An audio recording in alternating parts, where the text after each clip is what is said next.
Acho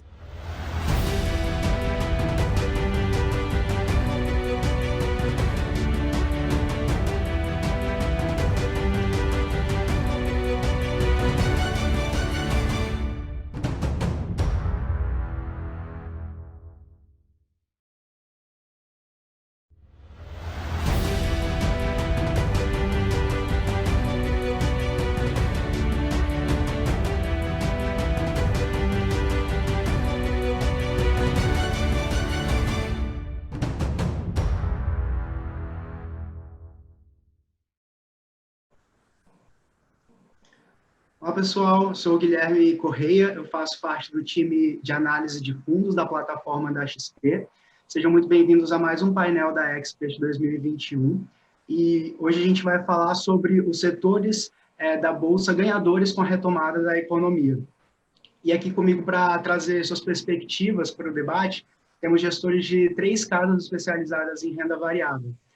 O Paulo Guedini, que é gestor na Perfin, o Marcelo Cavalheiro, que é sócio fundador e gestor na Safari, e o Cláudio Delbrueck, que é sócio fundador e gestor na Solana. Antes da gente entrar, de fato, nas visões de mercado aí, vocês poderiam se apresentar e falar um pouquinho de cada uma das casas? Pode começar aí na ordem que tinha apresentado, então o Paulo, depois o Marcelo, depois o Cláudio. Obrigado, Guilherme. Obrigado pelo convite. Eu sou cogestor da Perfin, uma casa focada em equities que existe desde 2007. Né? Temos como estratégia principal um fundo long only, com horizonte de 2 a 3 anos, né, de investimento. Tem também uma outra área de gestão de fortunas, independente, paralela à nossa asset também, que tem uns 16 bilhões under management, e a nossa asset que tem equities e hoje em dia infraestrutura também tem em torno de uns 6 bilhões under management. Legal. Marcelo, você segue aí? Vou seguir aqui. Obrigado aí pelo convite para a participação. Eu sou Marcelo Cavalheiro, sócio fundador da Safari. Safari é uma casa de equities. A gente tem uma estratégia única, que é uma estratégia de long bias. A característica nossa é fazer stock picking com hedge das posições, né, para cenários macro adversos. Temos hoje R$1,5 bilhão sob gestão nessa estratégia. Bom, então vamos lá, Guilherme, tudo bem? Obrigado, XP, pelo convite.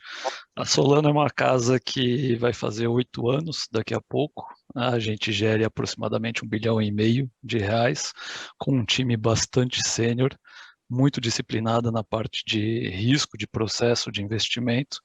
E a gente gere hoje fundos de retorno relativo, long and short, active hedge, e também tem um outro produto que é um fundo de ações que ele concorre com o Ibovespa. O nosso processo de investimento ele leva em consideração o top-down, quer dizer, análise macro, internacional, brasileira também, mas também o bottom-up, com um time de análise que eu já mencionei que é muito sênior aqui. Então, juntando as duas coisas, a gente acaba tendo um mandato bastante flexível e que faz com que a gente seja bastante rápido e não se prenda a dogmas ou estigmas de empresas, né? Então, a gente acaba navegando bem por todo tipo de cenário macroeconômico, tanto internacional, quanto também os diferentes ciclos microeconômicos das empresas. Legal, muito obrigado pelas apresentações aí, gente, pela presença de vocês. Vou começar aqui com a pergunta para o Marcelo. Marcelo, vocês estudaram aí profundamente a dinâmica de vacinação e de saúde durante a pandemia. Nos seus comunicados mais recentes, vocês parecem aí muito animados com a possível recuperação econômica e com o avanço da vacinação no Brasil, né?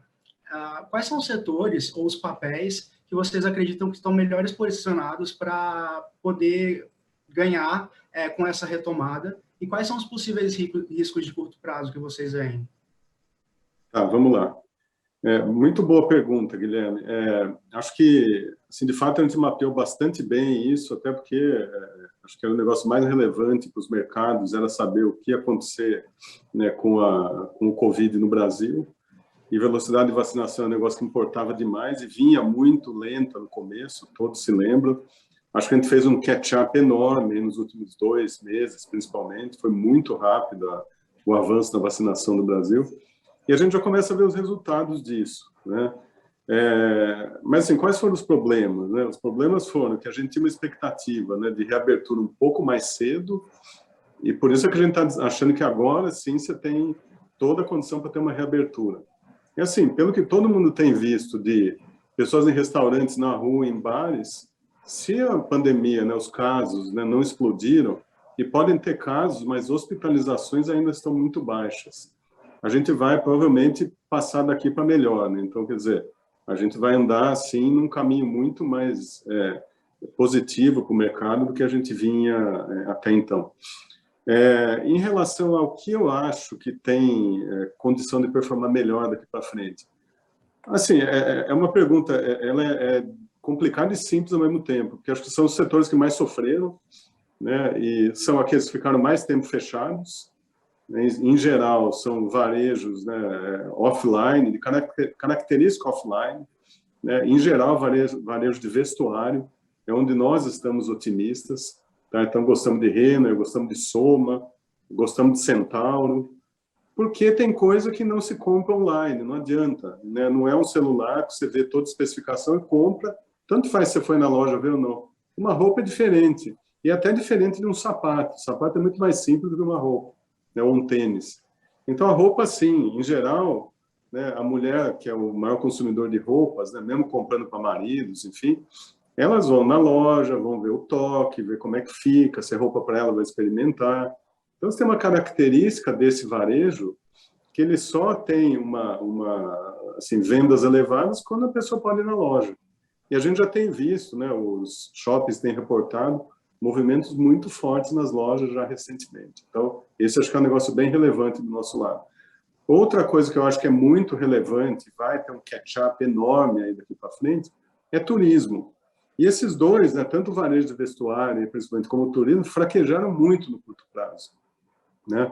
Então, o que teria em turismo? Companhias aéreas, né? Nós gostamos da Azul, por exemplo, e CVC, que é o líder em Acontece no mercado nacional, passou por um período dificílimo aí de uma gestão tenebrosa, aí, né? Acho que é um termo até tranquilo falar tenebroso, porque aconteceu lá atrás, e hoje a empresa já está reestruturada, né? Quer dizer, claro, pegou um cenário adverso, mas está andando bem. E assim, eu imagino que você sair na rua e perguntar para 100 pessoas, o que você quer fazer agora?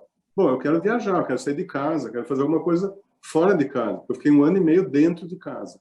Viagem é um negócio bastante relevante. Então, nós estamos otimistas, principalmente com esses dois segmentos. Legal.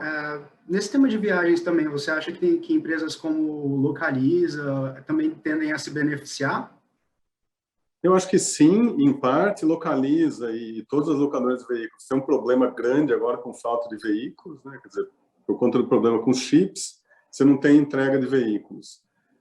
E tem um outro problema, que aí a gente já entra no macro, mas eu não vou me estender aqui, tem os amigos aqui que vão falar depois, mas tem um problema macro de curva de juros, né, com esses caras. Quer dizer, um cara que tem uma dívida longa, né, uma dívida grande, então esse cara provavelmente vai sentir essa subida de juros, vai sentir vamos dizer, o calor do pré aí que já tem batido neles. Mas, de fato, eu acho que se a gente tirar esse fator, eu acho que é um setor também bem interessante, tá? E tem uma reestruturação aí societária, enfim, acho que é uma conversa, é um tema para outra conversa. Legal, muito obrigado, Marcelo. Próxima pergunta, fazer para o Cláudio. Tem muita gente falando sobre as empresas que vão subir, que vão crescer com a reabertura da economia. Eu queria perguntar para você a outra ponta. Quais são as empresas ou setores que você acha que vão ficar para trás ou que podem não ganhar tanto com essa reabertura? Bom, acho que tem 2 maneiras de olhar essa questão. A primeira das empresas que tendem a ficar para trás são aquelas que se beneficiaram muito ano passado. Então, com o fechamento do comércio, com o lockdown, as pessoas em casa, houveram empresas que, na verdade, acabaram tendo um desempenho operacional excepcional. Caso das seguradoras, por exemplo, né, que elas contam com contaram com uma menor sinistralidade, né? Então as pessoas dentro de casa, não fazendo esportes, não dirigindo, então você teve menos batidas de carro, menos machucados, menos internações. As pessoas também tinham receio de ir para o hospital e pegar Covid no hospital. Então a gente olhando os resultados passados das seguradoras, a sinistralidade despencou. Isso obviamente é bom, as margens se ampliaram, mas agora a gente está tendo a contrapartida. Então todas essas pessoas estão voltando a fazer esporte, estão voltando a fazer as cirurgias eletivas, né, que elas acabaram não fazendo nesse período. E isso, obviamente, vai fazer com que os índices de sinistralidade, eles não só voltem ao normal, mas até no curto prazo a gente pode ter um pico exatamente por esse represamento que a gente teve ao longo dos últimos meses. Acho que esse é um caso para tomar cuidado.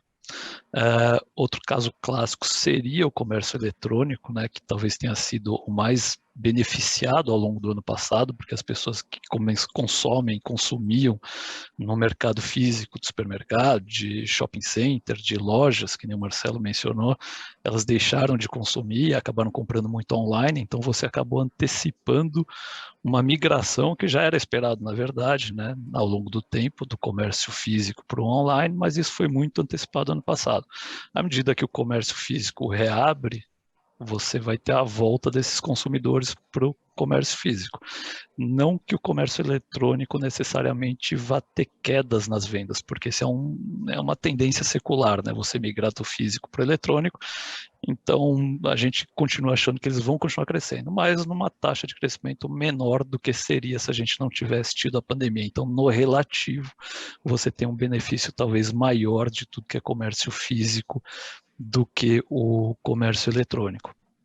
E se esse cenário realmente estiver correto, mas aí obviamente depende dos fundamentos macro,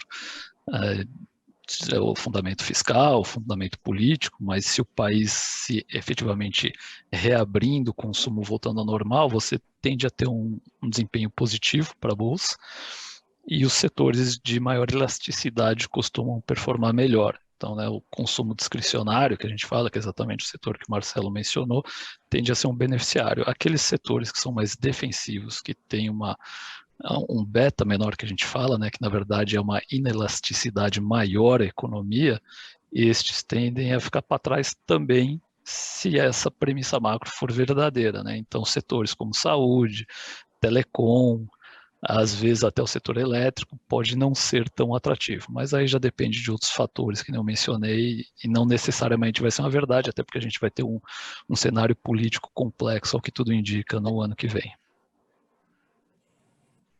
Por outro lado, quais são os setores que vocês estão olhando agora? Tem uma série de setores que a gente gosta, inclusive um deles que eu mencionei que poderia ficar para trás, que é o setor elétrico, é um setor que a gente gosta, mas não do setor como um todo. Tem alguns stock pickings, como uma Copel, que a gente acha extremamente atrativo, mas em termos setoriais a gente continua gostando bastante de commodities, o câmbio continua pressionado acima desse nível, né, de R$5 por dólar, a demanda de commodities no mundo continua extremamente elevada, então quando a gente olha os fundamentos das companhias, geração de caixa, múltiplos ainda está muito atrativo, então a gente gosta bastante de aço e petroquímico, por exemplo, e especificamente em relação à reabertura da economia, a nossa aposta está mais na parte dos shopping centers. Na nossa visão, eles estão negociando a um múltiplo muito mais descontado em relação ao que eles negociavam no passado, sendo que o que ficou claro para a gente agora nessa safra de resultados referentes ao segundo trimestre do ano é que o nível de vendas de alguns shoppings já está no mesmo nível de 2019. Alguns, especificamente, alguns shoppings que a gente acompanha já estão até acima desse nível de 2019, só que o múltiplo negociado é muito mais baixo. Então a gente acha que tem uma boa alavancagem aí de re-rating de múltiplo que a gente fala, né? Legal, muito obrigado. Uma das coisas que você comentou aí foi sobre as empresas de varejo físico versus as empresas de varejo online, né? E eu queria saber do Paulo justamente algo nessa linha. No call de vocês comentaram sobre a subida de juros do BC, né, as subidas recentes, inclusive recentemente eles aumentaram aí 100 bips, né, 1%, e vocês falaram de uma migração um pouco de carteira mais defensiva, conseguia repassar a inflação, de papéis que conseguiam repassar a inflação para uma carteira mais cíclica. E durante a pandemia a gente teve que se acostumar realmente a ficar mais em casa, pedir coisas online, e acabou que as empresas de varejo online cresceram muito. Como é que você vê a posição das empresas de varejo online vis-à-vis as empresas de varejo tradicional com a reabertura? Assim, obrigado pela pergunta, Guilherme. Só para deixar bem claro, na verdade, dá a entender, pode parecer que foi um call top-down, mas baseado no macro, que migramos o tema da carteira de inflação para cíclico, baseado numa visão econômica, mas na verdade não é isso. Isso aí foi mais um output do que um input ex ante, né, que ia determinar que papéis a gente ia ter. O que aconteceu é que, com a alta desses papéis mais ligados à inflação, um pouco mais protegidos da inflação, o risco-retorno, em termos de preço deles, acabou ficando um pouco pior mesmo, nesse horizonte de 2, 3 anos que a gente olha, vis-à-vis alguns papéis que, como o Marcelo e o Cláudio já colocaram, tinham ficado mais largados. E aí é natural que surjam melhores oportunidades em outros nomes, né? Foi o caso, por exemplo, de Arezzo, que o Marcelo mencionou, o setor de vestuário que a gente tem, e a nossa redução de alguns papéis elétricos que o Cláudio mencionou, e alguns também, como Pão de Açúcar, etc. Mas aí, relacionado ao e-commerce, que é a sua pergunta, depois desse esclarecimento, eu enxergo que ele tem um pouco de pernas próprias, né, no horizonte de 2, 3 anos, que vai além desse comparável ano contra ano do segundo tri e do terceiro, que muita gente está ficando assustada com ele, né? Falando, o comparável vai ser um pouquinho mais difícil, porque ano passado cresceu muito, como o Cláudio falou, esse ano cresce menos sequencialmente, mas, como o Cláudio falou, ele já estava numa tendência muito grande secular de aumento de penetração dentro do varejo, e ele vai continuar. O que a pandemia fez foi acelerar isso daí. Então, se ele estava indo de 5% do varejo para 25% em X anos, e ia 2%, 3% ao ano, ele deu um gap um pouquinho maior esse ano, e ele volta para a tendência em algum momento, depois que acabar esse efeito base de comparação. Então, a gente continua achando que é um setor que tem vários ventos de cauda positivos, como esse da penetração, e não está muito preocupado só com esse curtinho prazo agora. Então, lembrando também que e-commerce, às vezes não é só e-commerce, né? Tem e-commerce, tem loja física, hoje é tudo integrado. Você vê, por exemplo, saiu o resultado, né, ontem da Via Varejo, as vendas totais dela crescendo 50% ano contra ano, porque sobe menos ano contra ano o e-commerce, mas sobe mais, se recuperando um pouco mais a loja física com a reabertura, uma coisa compensa a outra. E, além disso, tem também crédito. Hoje em dia, eles são também cada vez mais parecidos com bancos, né? Principalmente para a parte de baixo da pirâmide. Tem outros drivers que não só a venda. Então, e comparando com empresas de varejo tradicional que não tem tanto e-commerce, a gente olha caso a caso, né? Eu mencionei Arezzo, só porque é uma posição relevante e também foi mencionado aqui como setor pelos meus outros dois colegas, mas a própria Arezzo não é um call que a gente tem porque a gente acha que a economia vai beneficiá-la mais do que outros. Ela tem uma série de coisinhas específicas dela que ajudam também, né? Teve várias M&As que a gente leu como positivo, da Reserva, da Troc, da BAL, né? Criaram um fundo de VC também para fazer aporte de empresa de nicho, né? Estão entrando agora em categorias diferentes para, né, se reinventarem, chinelo, a marca lá a Brisa, tênis infantis, né, o Arezzo Bambini, deve entrar em vestuário feminino também com a marca Schutz, né, agora com a Reserva no segundo semestre. Os Estados Unidos, que era um problema, né, de rentabilidade, já não é. Então, até mesmo dentro de varejo, você tem empresas que são um pouco diferentes uma das outras. Você vê Hering, C&A caindo, comparado com 2019 ainda, vendas em single digit, né, menos 4, uma, outra menos 7, mas Arezzo subindo 10, comparado com 19, né, pré-pandemia. Então, a gente procura na Perfin histórias que tenham um pouquinho de fatores e drivers próprios. Eu brinco que é pernas próprias para não depender tanto só do macro. Então, não preciso me colocar numa situação que eu tenho tanta visão e nenhuma aposta no que vai acontecer nos próximos 2, 3, 4 meses, né? É mais uma maneira um pouco diferente, né? Nem melhor nem pior do que a de outros, é só um pouco diferente de olhar. Não sei se eu respondi sua pergunta, Guilherme. Dúvida, muito obrigado pela explicação aí, Paulo. Eu queria também fazer uma pergunta aí aqui para todos, quem quiser começar respondendo, fica à vontade. Eu gostaria de saber quais são as oportunidades que vocês veem no mercado, mas que passam longe ali dos holofotes e que nem todo mundo está olhando. Eu vou começar aqui, só para seguir a sequência, então.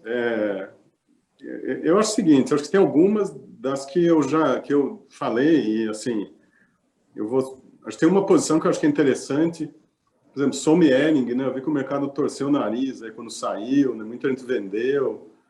Eu até achei o contrário, né? Porque, imagina a Hering, uma empresa pessimamente administrada durante 10 anos e não quebrou. Quer dizer, ela deu lucro, pagou dividendo e gerou caixa nos 10 anos. E a venda não cresceu nem em termos nominais.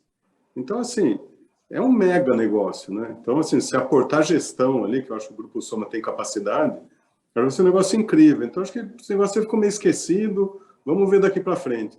Acho que uma outra coisa que eu também gosto, e eu não vou me alongar demais aqui, mas tem duas coisas. Vamos, né, que é um negócio... Vamos e Armac. A Armac é um IPO que a gente gostou, temos na carteira também, Vamos, nós também temos. Eu acho que são negócios únicos, né, que tem pouquíssima competição organizada, né, eles têm um market share muito pequeno ainda, e não tem ninguém para desafiar. Não é que nem locadora de veículos, que tem 3 empresas robustas já. Aí você tem um cara sozinho no mercado, crescendo no mar aberto. Ele precisa do quê? De capital, provavelmente vão fazer aumento de capital ao longo do tempo, mas assim, que vai acumular retornos, né, na nossa opinião aqui, bastante robustos ao longo do tempo. Eu acho que corrobora também a tese aí do Guedini, e a gente concorda muito com isso. Eu não gosto de ficar na mão, a gente gosta de tentar fazer hedge, mas não gostamos de ficar na mão do macro, porque senão você fica, quer dizer, cada coisa que alguém fala na televisão, político fala, o Fed fala, qualquer um que fale que influencia o nosso negócio, acaba ficando ali numa situação complicada. Então a gente gosta de negócio que tem opcionalidade, tem oportunidades de longo prazo e que dê para a gente fazer um hedge no meio do caminho com outra posição, eventualmente no mesmo setor. Bom, seguindo aqui na mesma sequência, então, eu vou falar um pouco dentro dos setores que eu já mencionei, né? Acho que uma grande aposta que já vem sendo ao longo dos últimos meses e já subiu bastante, mas que a gente continua vendo bastante upside é Uzi Minas.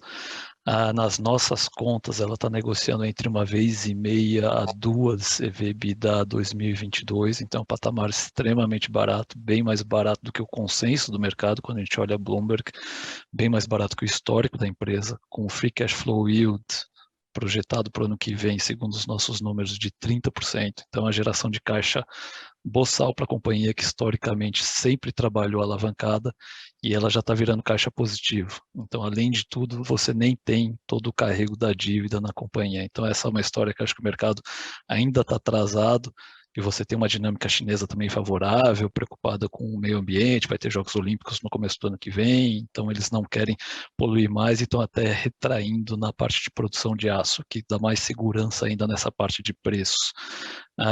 Além disso, tem a Copel, que eu já mencionei antes, mas eu vou falar um pouco de múltiplo aqui para dar um color melhor nesse call. A Copel, nas nossas contas, está negociando um EV/EBITDA de 4,4 vezes ano que vem, um PI de 6,2 vezes, então a empresa negociando pouco mais de 6 vezes lucro, com uma geração de caixa boçal também, um Free Cash Flow Yield em torno de 14%, e que na nossa visão, mesmo se a ação não subir, você tem aí um Dividend Yield por volta de 12%, com um juro que provavelmente aí no final do ano vai estar entre 7% e 8%, então mesmo que a ação ficar parada, você vai ter quase 100%, 150% do CDI ao longo dos próximos anos, com um risco muito baixo. Então, uma posição bem tranquila, que tem bastante upside e pouco downside na nossa visão. Bom, do meu lado aqui, para encerrar, podia falar de vários nomes que a gente tem maior na carteira, que são um pouco também fora da moda, aí, como a CESP, que tem também pernas próprias, como eu falei, um monte de coisinha ali para acontecer dentro da história. Temos também grande, dentro da carteira, também um pouco fora da moda, aí, a Via Varejo, tem até a ver com o e-commerce que você falou, que está um pouco mal compreendida aí, e a gente também acha que tem muita coisa acontecendo ali que deveria mudar ela de patamar, mas como você falou, assim, de coisas relacionadas à retomada de consumo, o tema dessa nossa live hoje, eu acho que dá para focar um pouco mais da BRDT, né? A BR Distribuidora, que também é uma das top 5 posições que a gente tem lá, e que muita gente esquece que ela também é relacionada a consumo e ao PIB, à economia, de uma forma relevante. Além disso, tem essa história legal de ter drivers próprios, como mudança do management, de reestruturação da estratégia da empresa, de para onde vai no longo prazo, de energia limpa, além do corte de custos e de melhora de margem, tem uma série de coisas estruturais acontecendo ali legais, mas já que o tema é recuperação e o que isso impacta nas teses, a BRDT é interessante lembrar que o diesel é PIB na veia, né? Ela é também, de uma certa forma, uma empresa de logística que tem uma componente de logística grande, né, com uma alavancagem operacional grande. Então, ela tem os caminhões, ela tem os armazéns dela, e quanto mais ela vende, melhora também a margem bruta dela, existe uma alavancagem operacional na margem, além de melhorar o top line, melhora a margem também.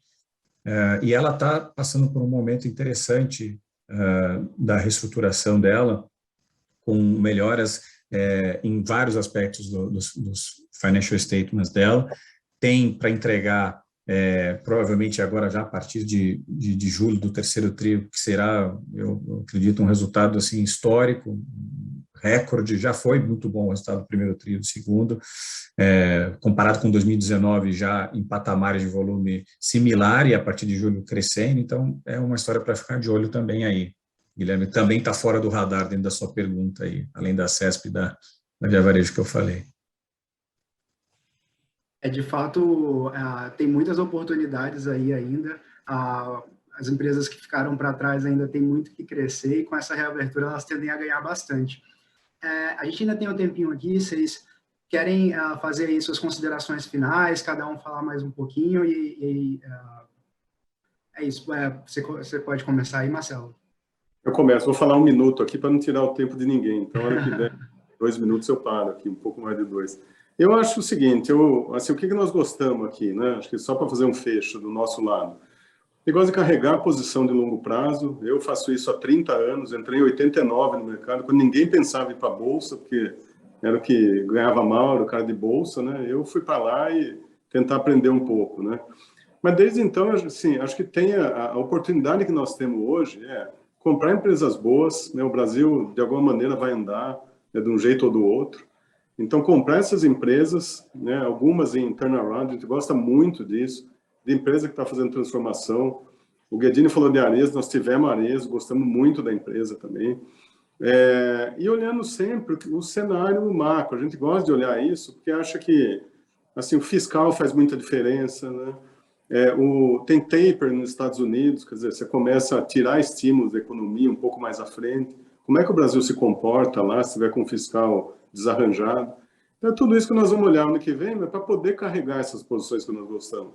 Nós vamos carregar isso e vamos olhar o cenário para fazer hedge em algum mercado, ou no câmbio, ou mesmo no índice, né? Em geral, via opções. Então, acho que isso é um pouco da visão nossa aqui na Safari. Bom, do nosso lado é um desenho bem diferente, na verdade, do Marcelo, né? A gente tem fundos de giro mais rápido, que a gente se preocupa com o nosso benchmark, que é o CDI, no caso do long and short, no caso do equity hedge.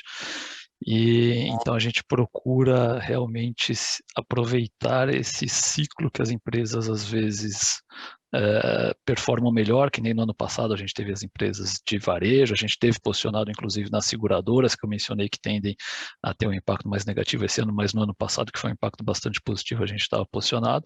Então a gente sempre procura aliar aquele cenário macroeconômico de curto prazo com o ciclo das empresas. E olhando para frente, tende a ser um cenário mais complexo, de novo, com esse cenário eleitoral que deve resultar numa pressão fiscal também, por conta do governo procurando investir mais, né, e tentando uma reeleição. Então a gente não vê grandes upsides no mercado como um todo, e é aí que exatamente entra a parte do stock picking, né, onde você consegue individualmente achar histórias que nem o Marcelo mencionou, o Paulo também, que tem perna própria, enfim, e que podem ter um retorno muito melhor do que o esperado. Bom, para resumir em 30 segundos aqui, diria que independente do que vai acontecer na economia, se o PIB é 5, se é 4, se é 6, se ano que vem é 2, é 1 ou é 3, no horizonte de 3, 4 anos, tem empresas com bastante investimento de capital, com retorno positivo para ser feito, com bons managers, com boa governança e com um certo grau de defensividade à economia, que pode gerar bons riscos-retornos, né? Nesse horizonte de tempo, é isso que a gente procura. E tem que olhar empresas que também não só têm muito a ganhar, mas que têm uma perda permanente potencial limitada. Então, a gente tem esse approach um pouco mais conservador, olhando um horizonte um pouquinho mais longo, tentando achar o que a empresa pode entregar per se, independente da economia. Acho que é isso que a gente tenta fazer lá. Legal. Muito obrigado, pessoal. Infelizmente, está chegando ao fim aqui o nosso painel. Eu gostaria de agradecer a todos os gestores e também a todos que estão nos assistindo. Para quem está nos assistindo, acompanhe a programação da Expert 2021. A gente tem um conteúdo aí muito vasto, disponível e gratuito, tanto na plataforma do YouTube como na plataforma da Expert XP. Então, aproveite esse momento aí para se informar e para buscar as melhores oportunidades de investimento. Obrigado. Obrigado, pessoal. Obrigado, Telano.